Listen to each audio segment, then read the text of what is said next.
Hello students, आज का जो टॉपिक है, आज का जो समरी है, आई हैव ए ड्रीम, बहुत इंपॉर्टेंट समरी है और इस 2021 के स्टूडेंट्स के लिए, 12 वालों के लिए बहुत इंपॉर्टेंट है, जिसको हम कह सकते हैं मोस्ट इंपॉर्टेंट क्वेश्चन है।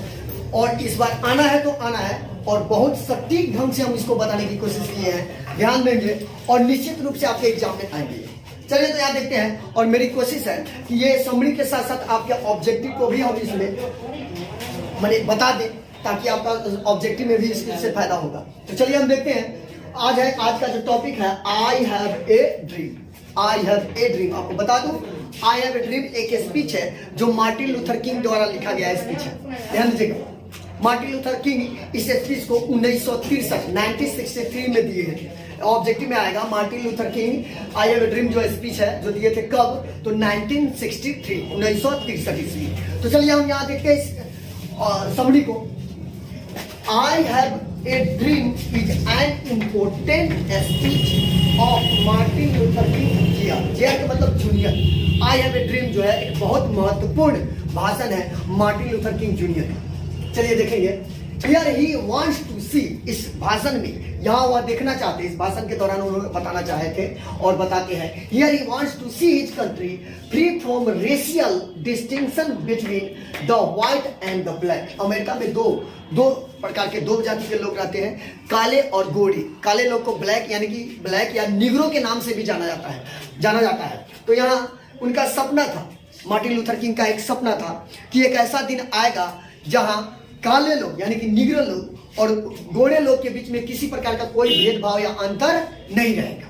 यही उनका सपना था और इसीलिए इस चैप्टर का नाम भी और इस भाषण का नाम भी था या इस चैप्टर का नाम भी है आई हैव ए ड्रीम। तो चलिए आगे देखते हैं।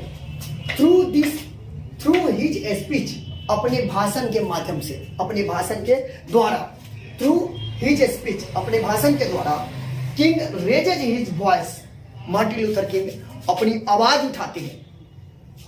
King raises his voice for equality and right for Negroes, वहां के निग्रो लोगों के लिए, काले लोगों के लिए आवाज उठाते हैं कि उसमें समानता हो, उनका भी अधिकार मिले।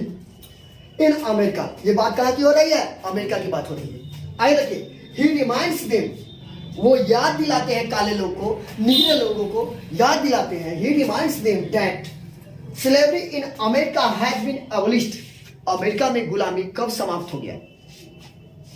But negroes are not free, लेकिन काले लोग, निग्रो लोग आज भी स्वतंत्र नहीं है। आगे देखिए, दे लिव इन घीटो, आज भी वे झोरी झोपड़ी में जीवन यापन करते हैं, गुजर बसर कर रहे हैं। दे फाइंड नो जस्टिस, और आज भी उन्हें न्याय नहीं मिला है, आज भी उन्हें न्याय नहीं मिला। There is justice in America, America में न्याय है, but negroes are deprived of it, लेकिन आज भी निग्रो लोग यानी कि काले लोग इस न्याय से वंचित हैं। आगे देखेंगे, America is a rich country but Negroes live in poverty, ये सब जानते हैं। अमेरिका एक धनी देश है, लेकिन आज भी वहां के रहने वाले निग्रो लोग, काले लोग बड़ी गरीबी से जी रहे हैं, गरीबी में जी रहे हैं, गरीबी से जूझ रहे हैं, ऐसे बात बता रहे हैं मार्टिन लूथर किंग। चलिए आगे देखते हैं। They are treated as slaves in their own country, उन्हें अपने ही देश में, मार्टिन लूथर किंग को अपने ही देश में गुलामों, मार्टिन लूथर किंग कह रहे हैं कि ब्लैक लोगों को, निग्रो लोगों को अपने ही देश में गुलामों की तरह बर्ताव किया जा रहा है। यहाँ बताया जा रहा है they are treated as slaves, उनके साथ ऐसा व्यवहार किया जाता है जैसे गुलामों के साथ, इन देयर ओन कंट्री, उनके अपने ही देश में।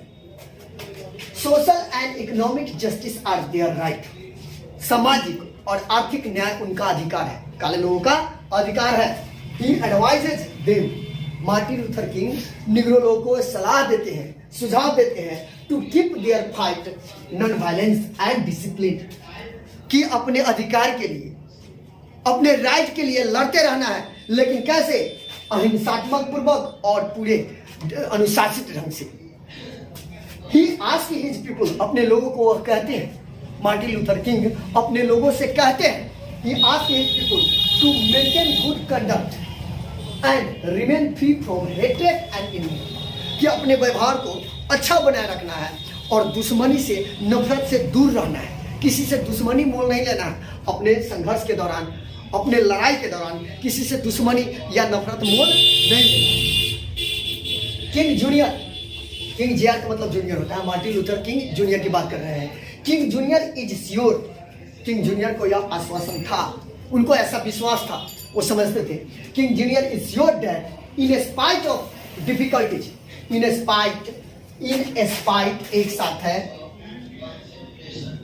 In spite of difficulties and frustration, सारे कठिनाइयों के बावजूद, हतोत्साहपन के बावजूद, द सिचुएशन विल चेंज, एक न एक दिन स्थिति बदलेगी, एक न एक दिन स्थिति बदलेगी। ही होप्स, वे आशा करते हैं कि, he hopes that one day will come, एक दिन ऐसा आएगा, when injustice and discrimination will end, जिस दिन अन्याय और भेदभाव का अंत हो जाएगा। मार्टिन लूथर किंग अपने भाषण में बताएं कि एक न एक दिन ऐसा आएगा, निग्रो लोगों को समझाते हैं कि एक न एक दिन ऐसा आएगा जिस दिन अन्याय और भेदभाव जो है वो अमेरिका में समाप्त हो जाएगा। One day there would be the atmosphere of brotherhood in America, एक दिन ऐसा भी आएगा जो अमेरिका में भाईचारा का, सारे दुश्मनी भूल जाएंगे और चारों तरफ भाईचारा का माहौल बना रहेगा। चलिए आगे देखते हैं। 10 और इस प्रकार से थ्रू दिस स्पीच, अपने इस भाषण के माध्यम से, इस प्रकार से मार्टिन लूथर किंग अपने भाषण के माध्यम से, King JR advises the negro, negro लोगों को यह सलाह देते हैं, एडवाइजेस द निग्रो, निग्रो लोगों को सलाह देते हैं, सुझाव देते हैं of America to fight continuously for their right, कि अपने अधिकार के लिए लगातार लड़ते रहना है। अमेरिका के निग्रो लोगों को मार्टिन लूथर किंग यह सलाह देते हैं कि अपने अधिकार के लिए लगातार लड़ते रहना है। ही एश्योर्स, और वह आश्वासन दिलाते हैं, ही एश्योर्स द ब्लैक, वो ब्लैक यानी काले लोगों को या निग्रो लोगों को आश्वासन दिलाते हैं that one day will come, एक न एक दिन ऐसा आएगा, they will be given their right and freedom, एक न एक दिन ऐसा आएगा जिस दिन निग्रो लोगों के, अमेरिका के काले लोगों को उनका न्याय और उनका अधिकार, उनकी स्वतंत्रता मिल जाएगा। तो इस भाषण के माध्यम से मार्टिन लूथर किंग, इस भाषण के माध्यम से मार्टिन लूथर किंग अपने सपना के बारे में पता है और इसीलिए इस चैप्टर का नाम पड़ा, इस भाषण का नाम पड़ा आई हैव ए ड्रीम। मैं बता दूं, मार्टिन लूथर किंग सबसे यंगेस्ट पर्सन थे जिन्हें नोबेल प्राइज मिला था। तो ध्यान देंगे बच्चों, ये बहुत इंपॉर्टेंट है। और फिर हम अगले वीडियो में लेकर आएंगे अगला वीडियो, और 12 वाले के लिए बहुत मानी मोस्ट इंपोर्टेंट हम बता सकते हैं, है। ध्यान देंगे सब लोग, ध्यान बारीकी से देखेंगे यह आपका क्वेश्चन। फिर अगले वीडियो में मिलेंगे, तब तक के लिए।